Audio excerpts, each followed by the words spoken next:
laqad taqulu bil Mustafa Sayyidina Muhammadin sallallahu alaihi wasallam al-Fatihah.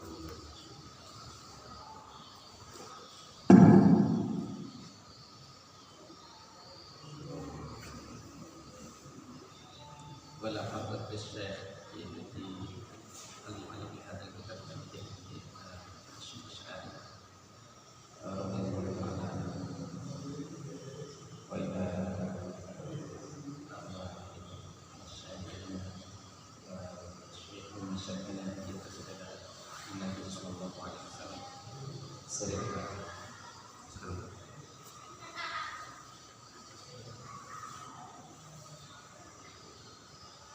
Bismillahirrahmanirrahim.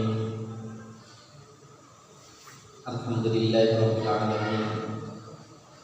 Ahmaduhu subhanahu wa ta'ala hamdan yahiqu hamdal hamidin wa yaghfiru syukra syakirin hamdan yataqabbalu minna wa yarda bihi 'anna wa yakunu lana zukhran wa najatan ila yaumiddin. Allahumma shalli wa sallim wa barik wa karim ala sayyidina Muhammadin adada harakatil mutaharrikin wa sakanatis sakinin wa kalimatil mutakallimin wa ala alihi wa ashabihi ajma'in wa alaina wa rahmatullahi fihi bi rahmatika ya arhamar rahimin. Amma ba'd.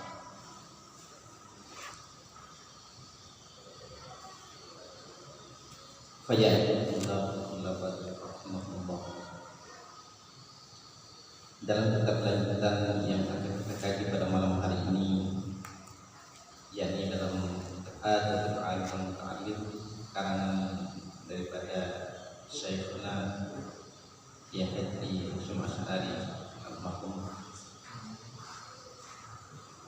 Mudah-mudahan segala amal yang diterimanya itu, segala amal yang dilakukannya itu kita terima sebagai manfaat dan tercatat sebagai amal ibadah yang tinggi nilainya di sisi Allah Subhanahu wa ta'ala. Wal anqal wa fi hadits Abi Dzar radhiyallahu ta'ala anhu anna hukma majlis dzikr afdal min salat al-qira'ah wa syuhud al-janazah wa ibadah al-marid. Dalam karangan beliau di dalam bab yang pertama, yakni pada pembicaraan fadilah ilmu wal ulama wal fadilah ta'lim wa ta'allum, beliau menuliskan sebuah riwayat hadis dari Abi Dzar sahabat radhiyallahu ta'ala anhu anna hudur majlis dzikr afdal min salati al-qira'ah wa syuhudi alfi janazah wa iyadati alfi marid. Bahwasanya fadilah daripada majlis taklim, hadir di dalam majlis taklim, hadir di dalam majlis zikir, itu lebih unggul, lebih utama daripada sholat 1000 rakaat, dan hadir mengantar jenazah 1000 kali, dan menziarahi atau menjenguk orang-orang sakit 1000 kali. Nah, ini fadilah daripada majelis zikir, majelis ilmu, bahwasanya di dalam majelis ilmu ini Allah berikan sesuatu yang sangat istimewa kepada hambanya,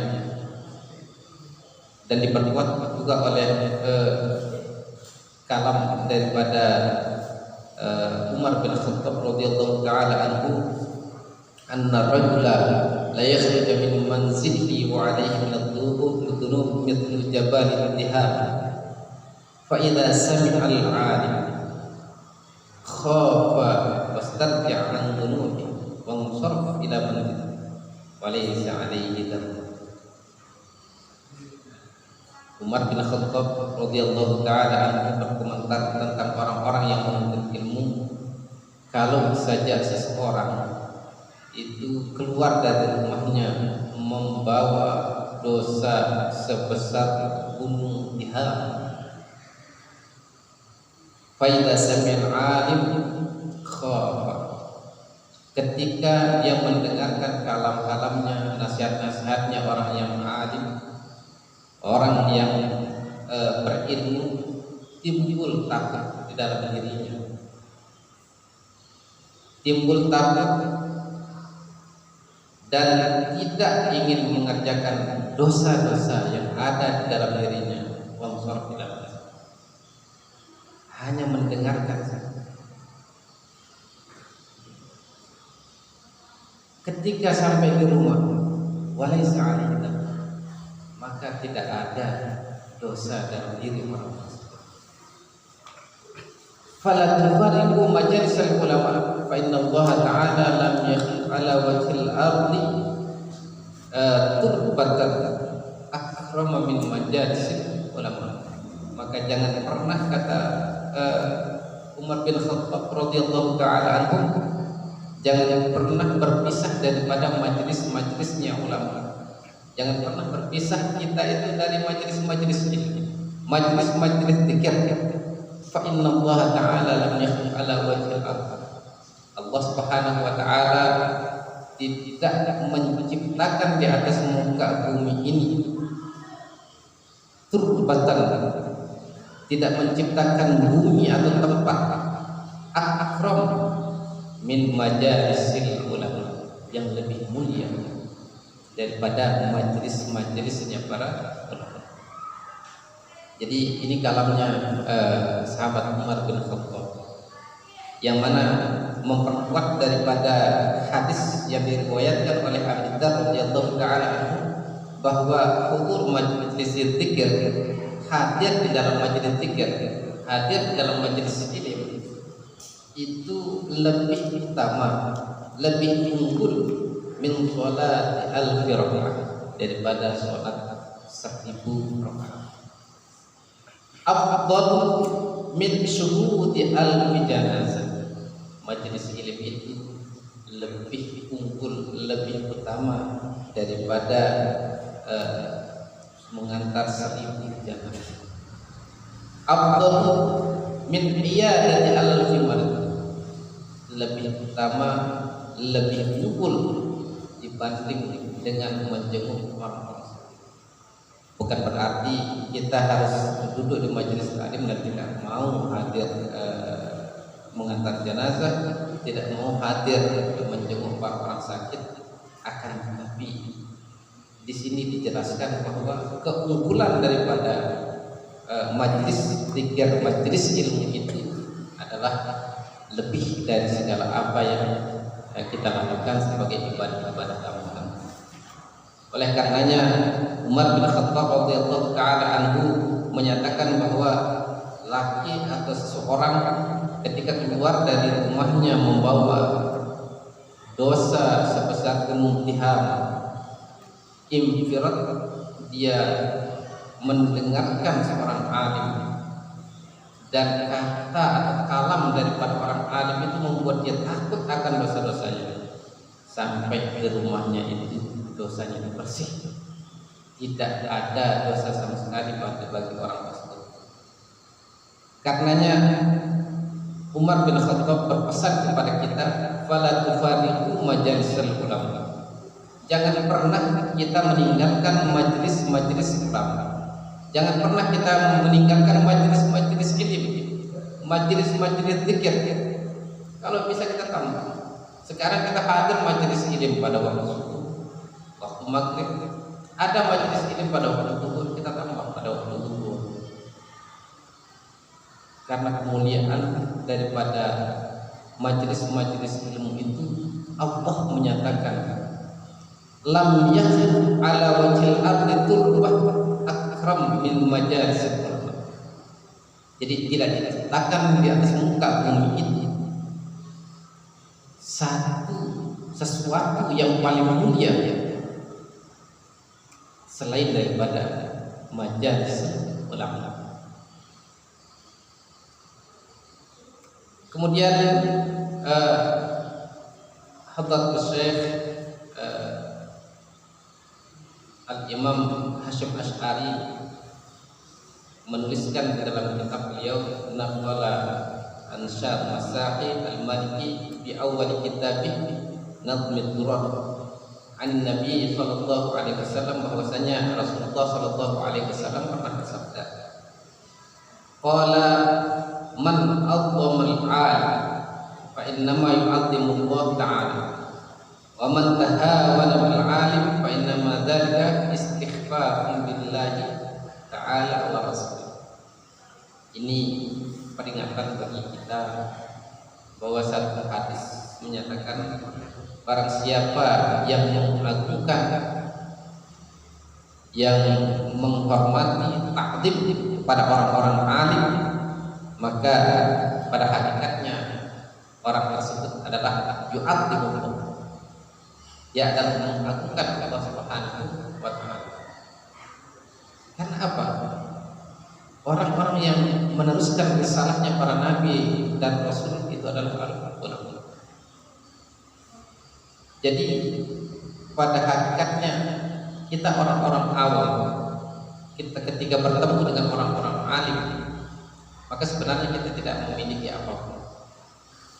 Walau kita menganggap diri kita bersayap, ketika kita bertemu dengan orang alim, maka sayap kita itu akan runtuh di hadapan mereka. Jadi di dalam setiap diri insan yang awam itu harus menanamkan wajib takdim kepada orang-orang alim. Ketundukannya, ketaatannya kepada orang alim ini bukan ketundukan dan ketaatan kepada manusia, akan tapi itu adalah sebuah apresiasi atau aplikasi daripada keimanan yang tumbuh di dalam dirinya untuk mengagungkan Allah Subhanahu wa ta'ala. Ini adalah sebuah hadis yang dituliskan untuk kita, man a'dhamal 'alim fa inna ma yu'adzimullah ta'ala. Barang siapa yang mengagungkan, menghormati, menghargai orang-orang alim, maka pada hakikatnya dia telah mengagungkan Allah Subhanahu wa ta'ala. Namun sebaliknya, wa man tahawana bil 'alim fa inna ma dzalika istighfarun billahi ta'ala wa rasul. Barang siapa yang meremehkan, yang menghina, bahkan yang mencaci maki orang-orang alim, maka sesungguhnya hal tersebut itu adalah orang tersebut meremehkan Allah dan Rasul. Nah, ini sebuah peringatan kepada kita, peringatan bagi kita yang awam. Maka nanti dijelaskan orang yang merasa dirinya alim itu sebenarnya dia boleh. Orang yang merasa dirinya. Terus bagaimana orang alim itu benar-benar alim ketika orang-orang tetangga dekatnya, orang-orang tuanya yang ada di situ, anak-anak kecilnya menganggap dia itu alim, maka itulah orang alim. Tapi kalau seseorang itu menganggap dirinya alim, maka dia sebenarnya masih jahil. Wa qala an karramallahu wajhah, sedangkan komentarnya Sayyidina Ali karramallahu wajhah tentang ilmu, fadilah daripada ilmu adalah kafa bil ilmi syarafan ayat da'iyah man la yuhsin wa kafa bil jahli dhanban ayat tabarra minhu man huwa fihi. Jadi Sayyidina Ali karramallahu wajhah menyatakan bahwa cukup dengan ilmu itu adalah sebuah kemuliaan. Meskipun orang-orang menganggap dia itu bodoh, memanggil dia itu tidak apa-apa, ilmu itulah seolah-olah ilmu itu ibarat kalau tidak nampak pada orang luar, maka ilmu itu ibarat satu permata yang terpendam di dalam tubuh. Orang tidak menganggapnya itu barang berharga, akan tetapi dia punya permata, maka permata itulah yang berharga. Sama seperti ilmu. Ilmu itu siapa yang akan melihatnya, mampu melihatnya pada diri seseorang? Tidak ada. Bentuk manusia itu sejak lahir sama. Kalau namanya Fulan, ya Fulan dia seperti itu. Namanya Ahmad dia seperti itu. Sampai dia meninggal. Dari sejak lahir dia seperti itu orang. Namanya Abdullah bin Fulan. Sejak lahirnya bentuknya seperti itu. Dia menuntut ilmu sekian tahun, 10 tahun, 15 tahun, 20 tahun, tetap sama. Akan tetapi perubahan di dalam batinnya itu ya. Kafa bil ilmi syarfan ayyadda'iha man yasib wa kafa bil jahli damman yatabarra min man huwa fi. Jadi ilmu itulah yang akan mengangkat diri manusia di sisi Allah Subhanahu wa taala. Tidak perlu pengakuan orang lain. Oleh karenanya itu jangan pernah kita berputus daripada menuntut ilmu. Diceritakan dalam sebuah kisah bahwa Imam Ahmad bin Hanbal saat beliau umur 60 tahun, 60-an tahun, beliau masih wira-wiri, masih wira-wiri membawa pulpen dan ya Syekh, engkau sudah menjadi imam mutlak, kata seorang ulama. Kenapa engkau masih menyebutkan diri menuntut? Nah, disitulah kelebihan daripada Imam Ahmad bin Hanbal. Beliau tidak pernah merasa puas tentang ilmu, dan ilmu itu memang sangat luas. Jadi kita menuntut ilmu dari sejak kita lahir sampai kita akan meninggal dunia di sakarat maut. Tetap kewajiban daripada menuntut ilmu untuk mencari bahwa ilmu itulah yang akan mengangkat derajat manusia di sisi Allah Subhanahu wa taala. Jadi pada hakikatnya punya apapun yang kita lakukan, menuntut ilmu dan ibadah itu punya adalah mencari ridhonya Allah Subhanahu wa taala. Wa anshada fi ma'nahu kafa syarban bil ilmi da'wahu jahil wa ibrahim amsa ila ilmi yunsab wa yakfi khumulan bil jahalah annani ara mata ansab ilaihi wa aghdab. Wa qala Ibnu Zubair an Abu Bakar kataba ilayya wa ana bil Iraq ya bunayya alayka bil ilmi fa innaka idza taqatta kana malak wa idza staghnaita kana jamala. Jadi Ibnu Zubair ketika beliau di Irak, Abu Bakar pernah menuliskan kepadanya risalah, sebuah tulisan menyatakan bahwa ya bunayya alayka bil ilmi, ya bunayya alayka bil ilmi. Jadi lafaz alaik itu adalah sebuah keharusan.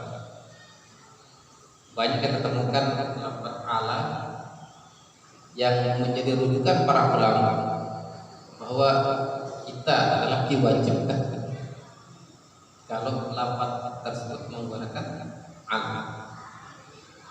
Ya ayyuhalladzina amanu kutiba alaikumus syiyam. Ini kita mengambil contoh daripada ala. Wahai orang-orang yang beriman, kutiba alaikumus syiyam. Telah dituliskan alaikum atas diri kalian as-syiyam. Berarti diwajibkan atas kalian untuk berpuasa. Lafaz ala. Terus dalam ayat yang lain, wa ma min dabbatin fil ardi illa 'alallah. Jadi tidak ada satu makhluk di atas muka bumi ini kecuali Allah yang menanggung itu. Ala, menggunakan ala. Sehingga di sini Sayyidina Abu Bakar menuliskan, ya bunayya alaika bil ilmi, wahai anakku, alaika bil ilmi, maka engkau harus menjadi orang yang suka terhadap ilmu. Engkau harus menjadi orang yang memiliki banyak ilmu. Fa innaka idza taqarta kana, ketika engkau menjadi miskin, maka ilmu itulah harta benda yang paling berharga. Wa idza staghnaita kana jamal, ketika engkau menjadi orang kaya raya, maka ilmu itu adalah jamal, akan menjadi menghias di dalam, akan menjadi indah hidup. Nah, ini kemuliaan daripada ilmu. Bisa kita bayangkan kalamnya Abu Bakar As-Siddiq, bahwa ketika seseorang itu menjadi miskin sekali tapi berilmu, ilmu itu kan syaraf, kemuliaan. Ketika orang itu jatuh miskin apa, tidak memiliki apa-apa, tapi dia berilmu, jadi dia tahu cara menerima keadaan, tahu cara menerima qada dan qadarnya Allah Subhanahu wa taala, tahu bagaimana cara mengatasi keadaan dirinya. Mereka-mereka yang berilmu itu tidak pernah meminta-minta dan tahu cara membawa diri bersekat di dalam keadaan. Jadi bukan karena kemiskinannya dia lalu kemudian menjadikan dirinya menjadi hina di hadapan manusia, tidak. Justru karena ilmunya, meskipun dia miskin dia bahkan menjadi orang panutan di antara kaumnya. Nah, itulah ilmu. Fa innaka idza taqarta kana malan, itu akan menjadi harta benda yang sangat berharga ketika engkau jatuh miskin. Dan ketika engkau menjadi seorang yang kaya raya, maka ilmu itu menjadi jamal, akan pelengkap di dalam hidup itu, menjadi indah hidup itu. Jadi pernah diceritakan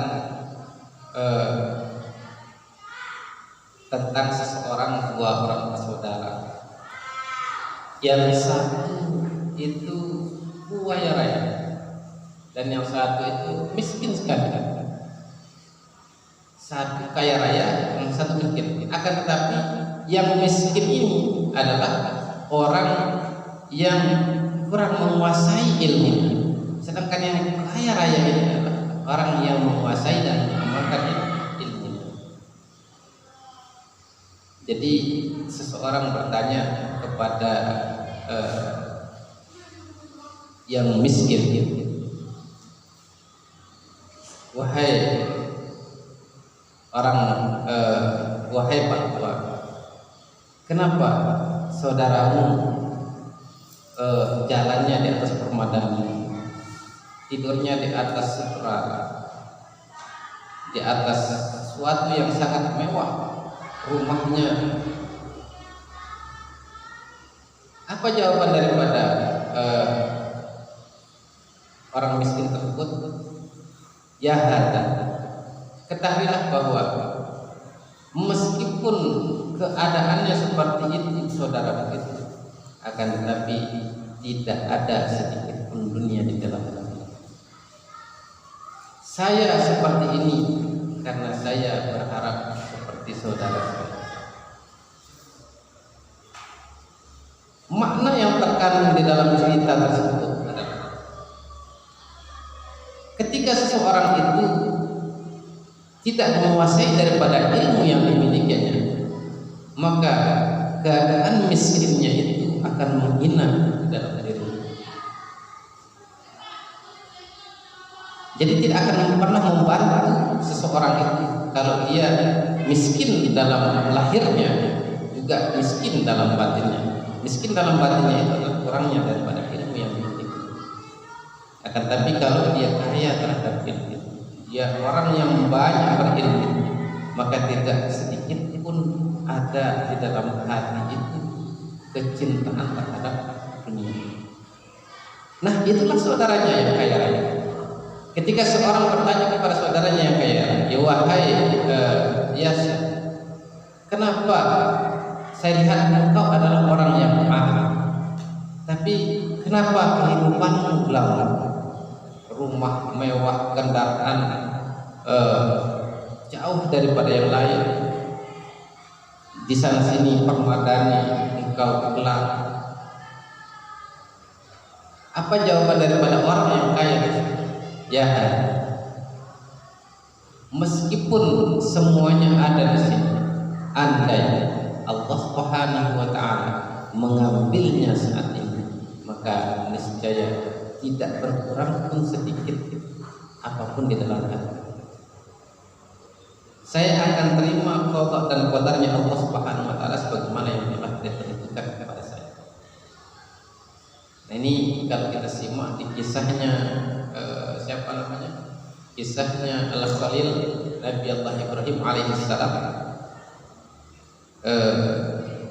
Ketika Allah Subhanahu wa taala mengiklankan atau mengumumkan kepada para malaikat, wahai Jibril, saya umumkan kepada seluruh para malaikat bahwa saat ini saya memanggil menjadikan Ibrahim Al-Khalil kekasih.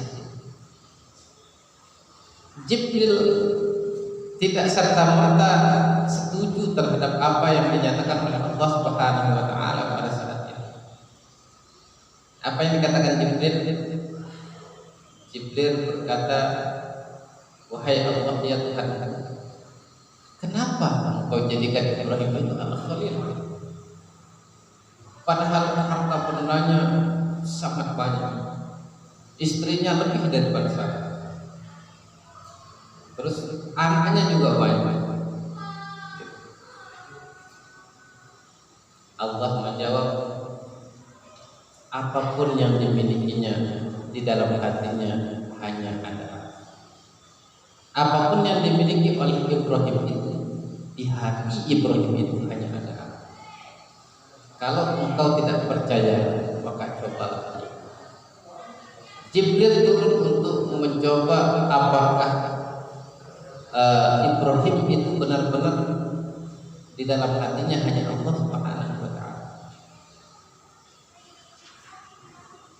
Saat itu Jibril saat itu Ibrahim kekayaannya yang menjaga hewan ternaknya saja Ibrahim jumlahnya adalah merupakan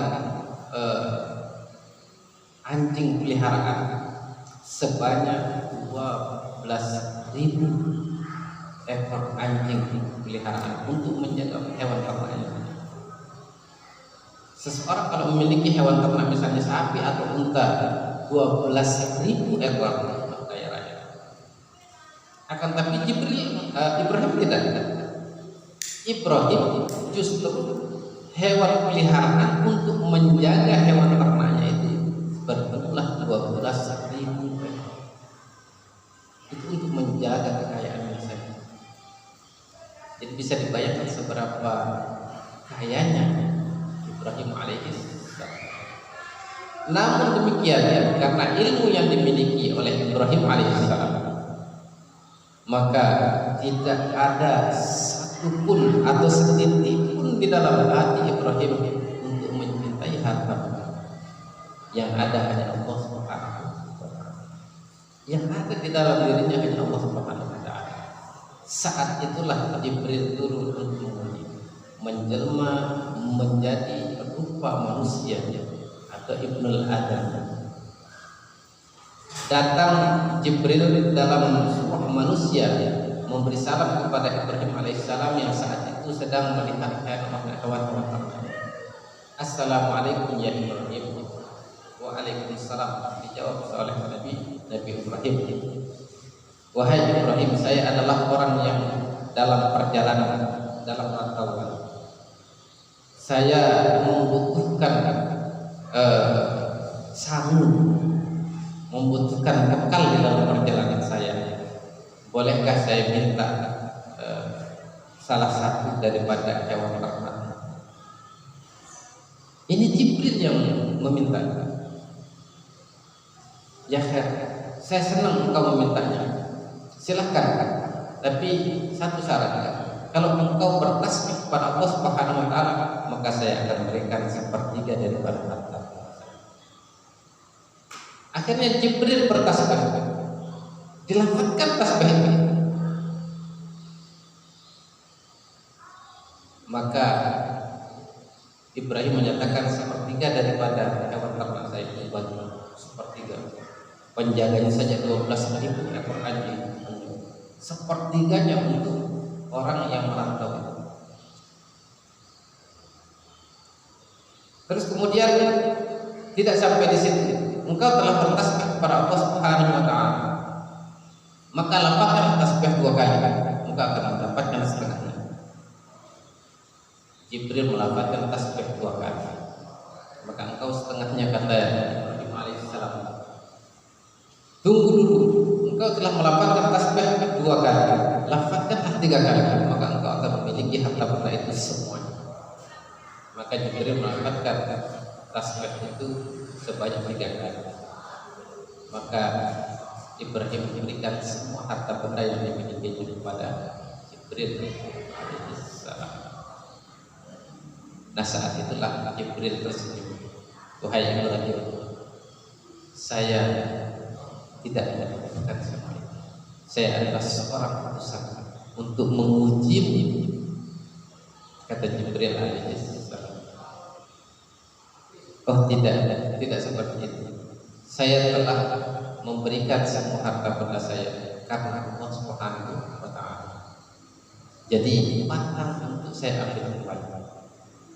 Terus bagaimana sebaiknya? Jibril tidak menentukan ini. Akhirnya Allah menurunkan wahyu kepada Ibrahim untuk dijadikan semuanya diberikan kepada fakir miskin yang ada pada saat itu. Seluruh kekayaan berupa hewan ternak itu dibagi-bagi oleh Ibrahim alaihissalam. Nah, itulah keutamaan kelebihan daripada orang-orang yang alim, orang-orang yang berilmu. Jadi tidak mesti orang ilmu itu, orang yang berilmu itu adalah orang yang selalu menata dirinya, menempa dirinya dengan ilmu-ilmu tersebut, diamalkan satu persatu sekemampuannya. La yukallifullahu illa wus'ahu. Allah tidak memberatkan seseorang itu keluar daripada batas kemampuannya. Kemudian Al-Imam Al-Hafiz Syekh Haji Hasyim Asy'ari menuliskan dalam kitabnya, wa qala Wahab ibn Munabbih, yatashaqqaq min al-ilmi asy-syar'i wa in kana sahibu dani'an wal izzu wa in kana muhadid wal qurbu wa in kana qasiyyan wal ghadb wal ghina wa in kana faqiran wal muhabah in kana wadi'an. Beliau menyatakan bahwa ilmu kemuliaan daripada ilmu itu dipasang-pasangkan. Asyaraf, mulia. Orang-orang yang berilmu itu, ilmu itu mulia, meskipun sahibnya itu kelihatan hina. Jadi asyaraf, meskipun orang terkadang ada orang berilmu, jadi bentuknya nggak enak dilihat. Tapi orangnya alim, gitu. Atau ada orang miskin sekali, tapi dia berilmu. Itulah di situ asyaraf, yakni kemuliaan itu nampak karena ilmunya.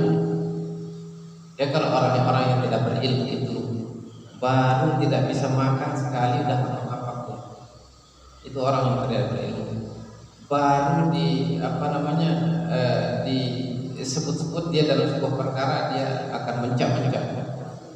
Itu orang yang tidak berilmu. Akan tapi orang yang berilmu itu membawa jiwanya tenang, mutmain, gitu. Mutmain. Ya ayyatuhan nafsul mutmainnah irji'i ila rabbika radiyatan mardiyah.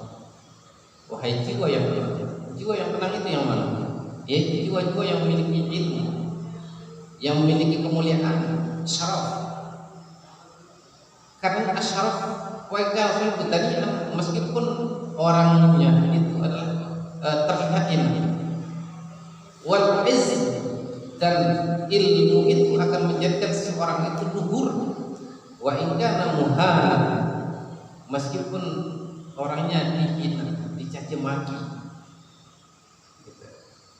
Jadi banyak kita dengar orang-orang alim, orang-orang yang memiliki ilmu itu tidak diterima oleh masyarakat. Padahal mereka itu berilmu. Meskipun seperti itu, mereka itu tetap luhur, tetap jiwanya itu, semangatnya itu, rasa optimisnya untuk mendapatkan ridha Allah Subhanahu wa taala tidak pernah hilang. Al-izz di dalam ayat-ayat Al-Qur'an dinyatakan walillahi al-izzatu wa li rasulihi wa lil mu'minin jami'an. Jadi izzah itu adalah miliknya Allah Subhanahu wa taala, miliknya Rasulnya Allah Subhanahu wa taala, dan milik seluruh orang-orang yang mukmin. Itu izzah. Wal izzu in kana muhana wal qurbu wa in kana qasiyyan, dan dekat meskipun dia itu jauh dari tempat manusia, jauh dari ini dan itu, akan tapi hati itu adalah dekat dengan Allah Subhanahu wa taala. Itu adalah orang-orang yang berilmu. Wal ghina wa in kana faqir, dan dia itu kaya. Kenapa dikatakan orang fakir, orang miskin? Kalau berilmu itu kaya. Itu karena segala kebutuhannya itu adalah terpenuhi dengan hadirnya jiwanya itu bersama Allah Subhanahu wa taala. Oke lah, kita akan contoh terhadap seseorang yang telah jatuh cinta, seorang pemuda. Maka pemuda dengan pemudi, ketika mereka sudah saling tertarik, maka mereka tidak menginginkan apa-apa. Mereka itu sehati. Jadi hatinya itu terpaut satu sama lain. Ketika hatinya terpaut satu sama lain, maka dia tidak akan menginginkan apapun. Gitu. Jadi masalah dunia, masalah rumah tempat tinggal, masalah yang lain-lain itu belakangan. Yang penting dia bisa bersama kekasihnya. Begitupun juga orang yang berilmu. Semakin tinggi ilmunya orang tersebut, maka pangkat derajatnya itu semakin tinggi, semakin dekat di sisi Allah Subhanahu wa taala. Ketika hakikat ilmu itu membawanya litaqarrub ila Allah Subhanahu wa taala, untuk mendekat kepada Allah Subhanahu wa taala, maka dia tenang. Ketika dia sudah mengenal Rabbnya lewat ilmu-ilmu yang dipelajarinya, mengenal Rabbnya lewat ilmu-ilmu yang dipelajarinya, maka dia tenang. Apapun takdir yang diberikan oleh kekasihnya, oleh Allah Subhanahu wa taala, Rabb dan sekaligus kekasihnya, maka dia menerima. Saat dia menerima itu, maka dia tidak membutuhkan yang lain kecuali Allah Subhanahu wa taala. Jadi itu orang yang alim, orang yang berilmu. Ketika dia sudah dekat dengan Allah Subhanahu wa taala, ketika dia sudah tahu dari ilmunya itu keluhurannya Allah Subhanahu wa taala, maka dia tidak akan membutuhkan yang lain. Selama Allah ridha dengan dirinya, maka mau miskin, mau tidak punya anak, mau tidak punya pengikut dan lain sebagainya, yang jelas Allah menyayangnya, dia tidak akan. Dia hanya memandang Allah Subhanahu wa taala yang menjadi tempat bersandarnya, tempat mencurahkan segala kebutuhannya dan tempat segala-galanya. Al-Madinah wa in kana faqir. Tidak seperti orang-orang kaya yang saat ini. Orang kaya punya 2 mobil, dia ingin 3 mobil, nambah 1 lagi. Orang kaya yang sudah punya 1 M ingin nambah menjadi 2 M. Dan terus seolah-olah dia itu sangat lebih butuh daripada orang-orang yang miskin. Itu bukan kaya namanya. Hanya zahirnya saja dikatakan kaya, akan tapi dalam batinnya dia sebenarnya fakir, dia membutuhkan lebih daripada apa yang dimiliki. Sedangkan orang yang alim menyebutkan dirinya itu hanya kepada penggapaian terhadap ridhonya Allah Subhanahu wa Ta'ala. Ketika Allah ridho terhadap apa yang diberikan oleh Allah Subhanahu wa Ta'ala, terhadap apa yang dilakukan dan diberikan oleh Allah Subhanahu wa Ta'ala, itu cukup bagi al-ghina wa in kana faqiran wal muhabba wa in kana wadi'an, dan dia punya wibawa. Orang alim itu punya wibawa. Jadi kemuliaan alim itu, orang berilmu itu asyaraf, meskipun dia itu danian ina al-izz luhur, meskipun orang-orang menyatakan itu adalah al-qurb, paling dekat dengan Allah Subhanahu wa Ta'ala. Al-ghina kaya, karena fakir, meskipun keadaan lahirnya itu adalah fakir miskin, tapi dia adalah orang yang kaya di hadapan Allah Subhanahu wa Ta'ala. Wal muhabah, dan memiliki wibawa. Orang yang alim itu, yang mengamalkan ilmunya itu wibawanya sangat tinggi. Makanya orang terhadap orang-orang yang alim, manusia terhadap orang-orang yang alim itu agak segan, karena mereka memiliki wibawa. Kenapa ada wibawa pada orang-orang yang alim? Mereka itu memfokuskan amaliyahnya hanya untuk Allah Subhanahu wa Ta'ala, dan mereka tidak tergeser terhadap amal ibadahnya, terhadap apa yang dilakukan liwajhillah. Tidak tergesernya dengan segala apa yang diperbuat oleh manusia. Manusia bilang begini, manusia bilang begitu terhadap dirinya. Dia tidak pernah menggubris manusia yang lain.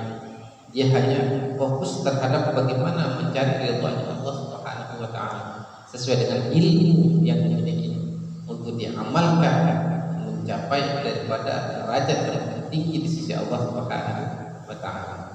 Nah, itulah kelebihan daripada orang-orang yang berilmu. Jadi ilmu itu akan membuat orang itu menjadi syaraf mulia, luhur, bersyukur, menjadi dekat kepada Allah Subhanahu wa Ta'ala, al-ghina, dan menjadikan orang itu kaya dalam hatinya, dan menjadikan seorang itu berwibawa di hadapan manusia semuanya.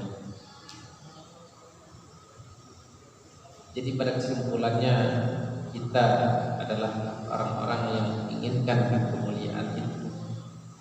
Kita semua adalah orang-orang yang menginginkan izzah itu, keluhuran itu.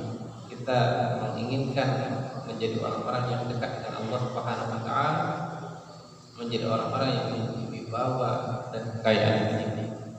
Maka jawabannya satu: jangan pernah meninggalkan majelis itu.